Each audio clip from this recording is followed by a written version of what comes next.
Une victoire au courage obtenue contre l'Union sportive Chinkunku sur le terrain accidenté de Katoka, la deuxième d'affilée. La partie n'a pas tardé à s'animer des deux côtés. Le jeu démarre dans le camp de l'Union sportive Chinkunku où les cheminots font tourner le ballon et la paire Jumeku Mwaku, appuyée par Kiala et Kabangu sur les ailes, sème la panique dans la surface de Moutima, mais sans concrétiser.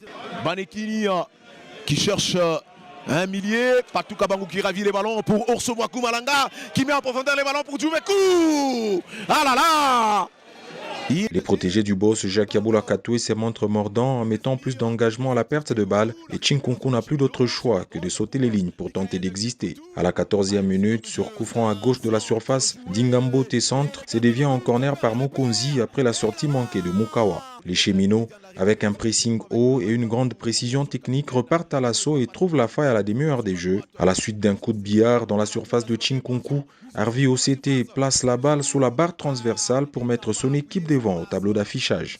Pour l'équipe d'Outre-Tunnel, Loucho Hacher à Jacques Kaboula Katoué, ça joue dans la zone de réparation, les cafrillages, Batou Kabangu qui frappe, et le but de OCT. Ça partira de la droite vers la gauche. Pour l'équipe d'Outre-Tunnel, Loucho Hacher à Jacques Kaboula Katoué, ça joue dans la zone de réparation, les cafrillages, Batou Kabangu qui frappe, et le but de OCT. Mike Harvey, OCT Italie, ouvre le score, ici au stade de Jean de la Katoka.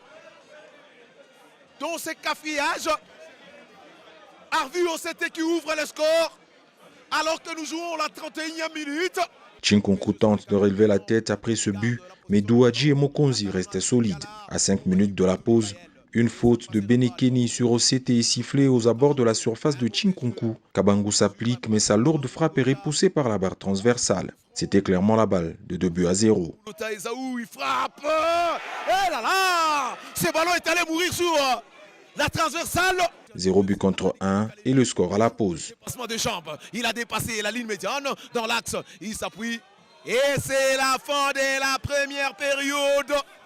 Ici au stade de Jean de Katoka. À la reprise, l'Union sportive Chinkunku, poussée par son public, n'abdique pas mais manque de précision. Et quand les Kanangés pénètrent dans la surface, il y a toujours une jambe ou une tête d'un défenseur de Lupopo. À l'heure des jeux, Luc Emal et son staff effectuent les deux premiers changements. Kabangu et Jumeku sont remplacés respectivement par Ntumba et Massini. Objectif, solidifier l'entrejeu et apporter plus de vivacité en attaque. Ensuite, Mavungu et Mpueto vont prendre les places de OCT et Mwaku. À la 85e minute, après une récupération dans son camp, Lupopo remonte par l'intermédiaire de Kambu qui donne ensuite un Ntumba. Mais l'ancien kamikaze se trompe sur le choix et s'aborde l'offensive. La note ne changera pas au tableau d'affichage. Les cheminots enchaînent un deuxième succès au stade de jeunes de Katoka. Et monsieur l'arbitre laisse jouer. Et Kiala qui devra se relever pour la continuité de ces matchs. Il semble être touché. Et les gardiens de... Et c'est la fin de la partie. Bon voyageur, le cheminot de Jacques Kaboula Katoué vient de prendre le dessus sur cette équipe.